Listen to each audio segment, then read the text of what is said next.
Sejarah kopi sangat erat kaitannya dengan peradaban kaum muslim era kekhalifaan. Peradaban muslim punya pengaruh yang besar bagi perkembangan peradaban dunia, baik dalam hal sains, teknologi, budaya, seni, sastra, hingga kuliner. Budaya minum kopi adalah salah satunya. Konon, tanaman kopi pertama kali ditemukan di daratan Afrika, tepatnya di daerah yang merupakan bagian dari negara Ethiopia, yakni Abyssinia. Masyarakat Ethiopia mulai mengkonsumsi kopi sejak abad ke-9. Pada saat itu, kopi belum dikenal luas di dunia. Biji kopi menjadi komersial setelah dibawa oleh para pedagang Arab ke Yaman pada pertengahan abad ke-15. Kopi dipopulerkan menjadi minuman oleh orang-orang Muslim. Istilah kopi juga lahir dari bahasa Arab, kahwa, yang berarti kekuatan. Berkat peradabannya yang lebih maju dari Afrika, Arab membudidayakan kopi sendiri dan mengekspornya ke penjuru dunia. Orang-orang Islam mulai menyebarluaskan kopi melalui pelabuhan Mocha di Yaman. Berdasarkan literatur sejarah kopi, minuman ini sempat menjadi komoditas utama di dunia Islam. Minuman kopi sangat populer di kalangan peziarah kota Mekkah, meskipun beberapa kali dinyatakan sebagai minuman terlarang. Para peziarah meminumnya untuk mengusir rasa kantuk dan tetap terjaga saat beribadah malam. Pada masa kekhalifahan Turki Utsmani pada abad ke-15, kopi menjadi sajian utama di setiap perayaan. Melalui Turki inilah minuman pahit berwarna hitam kecoklatan ini mulai dikenal dan disukai oleh orang-orang Eropa. Perbedaan budaya dan bahasa membuat bangsa Turki menyebut kahwa menjadi kahve. Mulai dari sinilah kemudian orang-orang Belanda mengenal dan menyebutnya kopi. Orang-orang Kristen Eropa mengadopsi kebiasaan minum kopi karena erat kaitannya dengan kemegahan dan kekayaan orang-orang Turki Utsmani. Pada saat itu, kopi Arabica merupakan primadona, bahkan menjadi minuman kelas menengah di Inggris pada tahun 1600-an. Kopi lantas menjadi komoditas penting di dunia. Orang-orang Eropa mencoba membudidayakan sendiri, namun seringkali upaya tersebut gagal karena tanaman kopi tak bisa tumbuh baik di sana.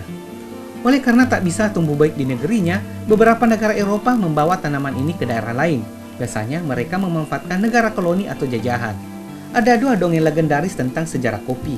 Legenda tersebut berkisah tentang Kaldi yang bertemu dengan kambing-kambing dan Omar yang bekerja sebagai tabib. Dua mitos ini menceritakan awal mula manusia mulai mengkonsumsi kopi. Sementara itu, terdapat lebih 100 spesies atau jenis kopi yang dikenal. Namun kebanyakan rasanya tak enak atau memiliki hasil panen yang kecil. Hanya ada 3 jenis kopi yang menjadi komoditas populer di dunia saat ini, yakni Arabica Robusta dan Liberica.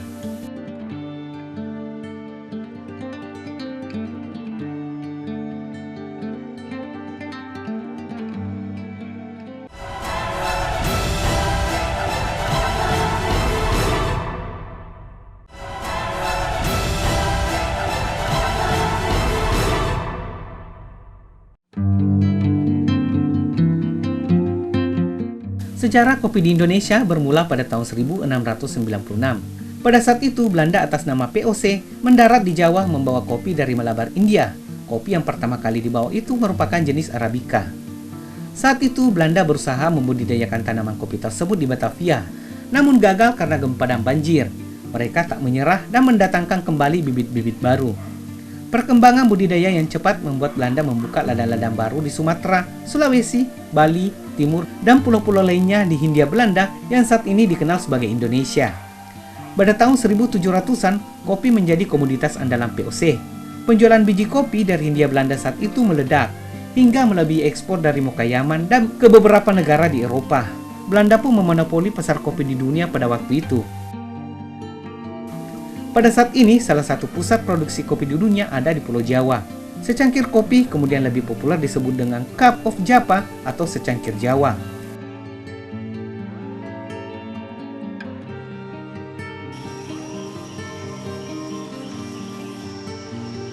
Berbicara soal kopi di Makassar, ada salah satu warung kopi yang tak asing lagi bagi pecinta kopi di Kota Daeng. Adalah Warkop Haihong yang berlokasi di perempatan Jalan Seruji dan Jalan Bonerate, Kecamatan Wajo, Kota Makassar. Lokasi warkop yang buka tiap hari ini mulai pukul 6.30 hingga pukul 18.30 masuk dalam kawasan pecinan Makassar. Tempat ini kemudian dijumpai lantaran dekat dengan tempat penting di kota ini seperti pelabuhan, gedung kesenian, balai kota, dan Polrestabes Makassar. Dari 4 tempat penting tersebut, Anda dapat berkunjung ke warkop khas Tionghoa ini hanya dengan berjalan kaki. Warkop Haihong merupakan satu dari sekian warkop tua di kota Makassar yang bertahan hingga era milenial saat ini. Tanjap Ing dan istrinya bernama Mok Sujoat merupakan generasi kedua yang mengelola warkop yang dibangun pertama kali oleh Tam Yo Hai, ayah dari Tanjap Ing. Tanjap Ing sendiri mulai mengelola warung kopi setelah ayahnya Tam Yo Hai wafat pada tahun 1991. Menurut Roni Jafari, putri sulung dari Tanjap Ing, warkop Hai Hong sudah dirintis mendiang kakeknya Tam Yo Hai saat republik ini baru merdeka dari penjajahan, tepatnya pada tahun 1945. Untuk nama Hai Hong sendiri, Foni menyebut ada filosofi tersendiri dari dua kata tersebut, yakni Hai yang berarti laut, sementara Hong yang bermakna menembus. Jika digabungkan, Hai Hong bermakna menembus laut.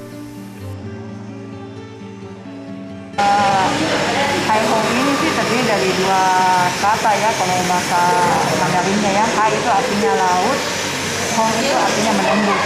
Ini lafal bukan Mandarin ya, lafal suku Hainan. Dari kami kan dari suku Hainan. Jadi artinya Hai itu artinya laut, Hong itu artinya menembus, jadi menembus laut. Filosofinya sih menurut papa saya, semua air itu pasti mengalir dan menembus pasti ke laut.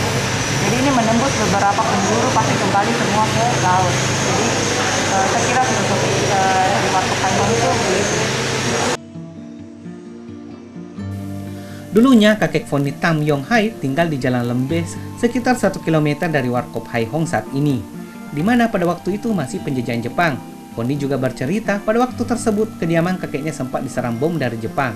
Pasca kejadian tersebut, kakek Foni Tam Yong Hai mengungsi ke daerah Pakato yang berada di Kabupaten Goa. Kakek Foni Tam Yong Hai mengungsi ke Pakato hingga Presiden pertama Republik Indonesia Soekarno mengumandangkan proklamasi kemerdekaan tahun 1945. Setelah kemerdekaan dan situasi mulai aman, barulah Tam Yong Hai berpindah lagi ke Jalan Serui dan membuka usaha warung kopi bersama warga Tionghoa lainnya.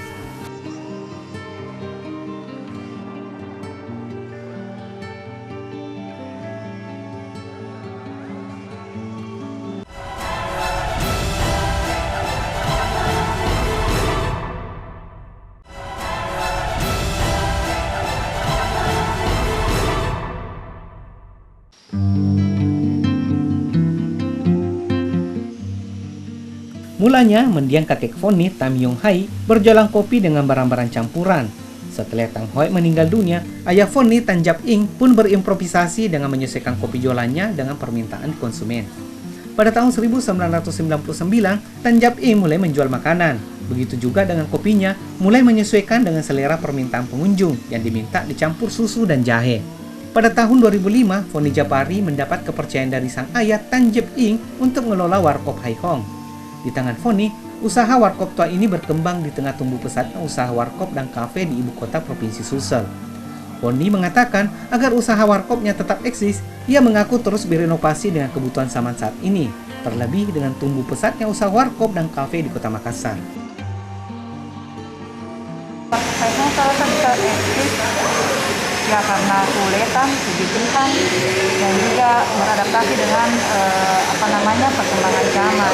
Saya rasa semua bidang usaha ya, kalau mau bertahan pasti kita harus giat dan tekun untuk menjalani semuanya itu.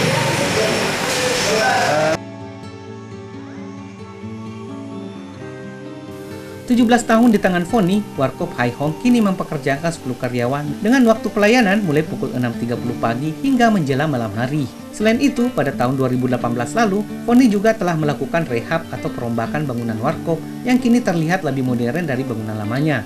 Hal itu ia lakukan lantaran merupakan bagian dari penyesuaian zaman. Meski demikian, bangunan ruko berlantai 4 berlapis tegel coklat ini tak meninggalkan ciri khas bangunan lama. Seperti atap lantai dasar, terdapat ornamen berbentuk segi delapan menyerupai pagoda dan bingkai gambar bertuliskan huruf Cina yang menempel di berbagai sudut dinding. Jika beberapa warkop eranya telah gulung tikar atau banting setir, Foni kukuh melanjutkan usaha yang diturunkan oleh kakeknya itu.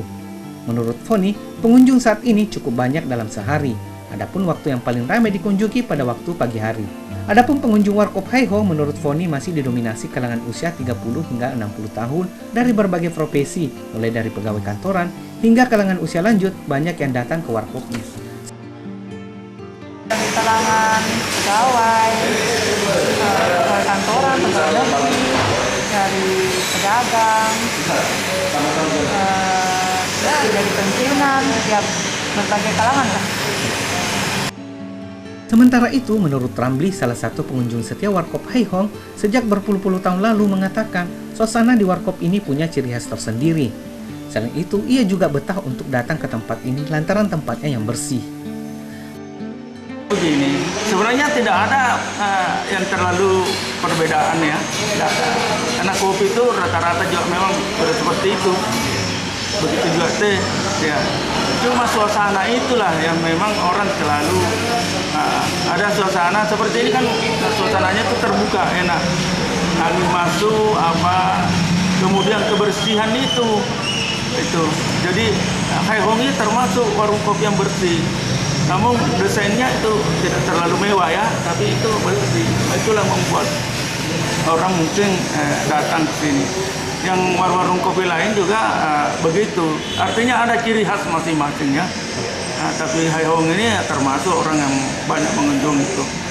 Karena apa? Selain bersih, pemiliknya juga memang memberi satu ruangan-ruang artinya menanam bunga itu kan, semua itu kan daya tarik untuk para pengunjung. Pada tahun 2016 lalu, Warkop Hai Hong telah membuka cabang yang berlokasi di Jalan Pelita Raya, Kota Makassar. Cabang Warkop Hai Hong ini dikelola oleh adik Foni bernama Ansin. Menu kopi dan makanannya tak jauh beda dengan Warkop Hai Hong yang di Jalan Serui. Kopi yang disuguhkan di Warkop Hai Hong jelas Arabica Robusta yang memiliki aroma yang cukup khas. Selain itu, warkop yang berusia 7 dekade ini juga menyajikan aneka jus, teh, dan makanan tradisional. Harganya pun terbilang cukup murah, mulai dari harga terendah Rp5.000 tergantung menu yang Anda pesan.